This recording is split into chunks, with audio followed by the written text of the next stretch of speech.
Hey guys, welcome back again to Ken Tamplin Vocal Academy, where the proof is in the singing. I'm doing a series on what makes this singer great, and next up is Roger Daltrey.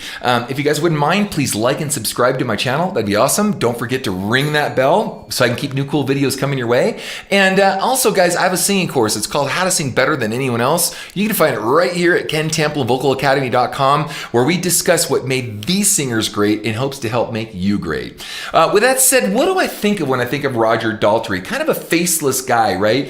Something that's interesting for me, as I've been doing a lot of these now, is when I do a newer singer, and I mean newer like within the last 5, 6, 7, 8, 9, even 10 years or whatever, I don't really feel like that artist has been given the chance to see what their total impact has been over time. So I can really only talk about more recent things they've done or what makes them great currently, and usually particularly something vocally. And that's kind of going to be Roger too here. But so they're not necessarily all legendary status, so it's been more fun to do some of the more greater legends and see how their whole career is played out.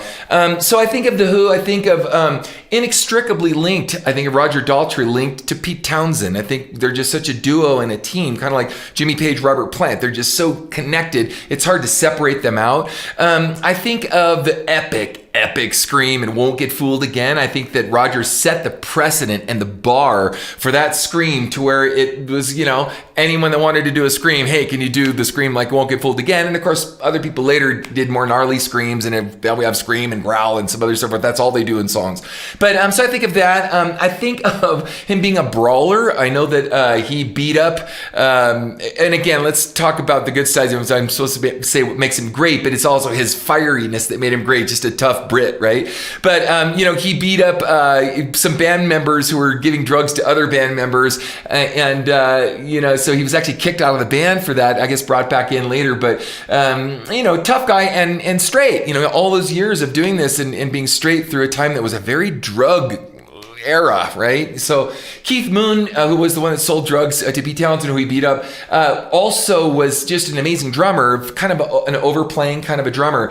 And I'm not going to talk about other band members as much, but I have to say that if it wasn't for, you know, his drumming, and if it wasn't for John Entwistle's bass playing and Townsend's guitar playing, it wouldn't have made Roger Daltrey the singer that he was to push him to have the energy that he did in a lot of the songs. So some of the songs, Baba O'Reilly, that's one of my favorite, you know, Who songs of all time. Won't Get Fooled Again.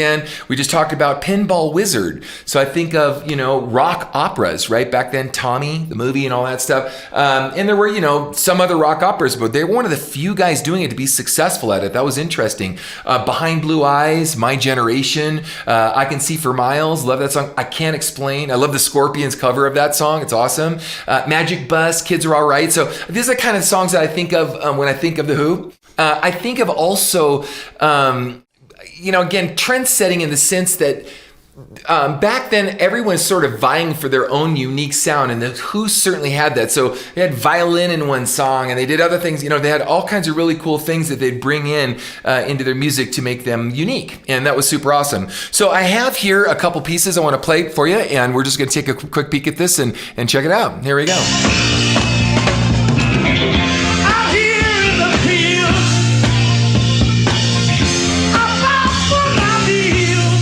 Definitely live. I get my back into my living. Just powerful, straight up, single vocal line. I don't need to fight to prove I'm right. I don't need to be forgiven. A lot of anti-war songs back then. Another band. Remember we talked about that before?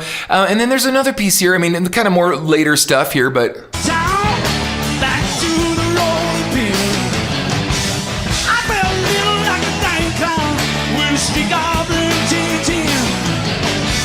I stepped back and I hiccups and moved back on my busy day. 11 hours in the tin can. God, there's got to be a better way.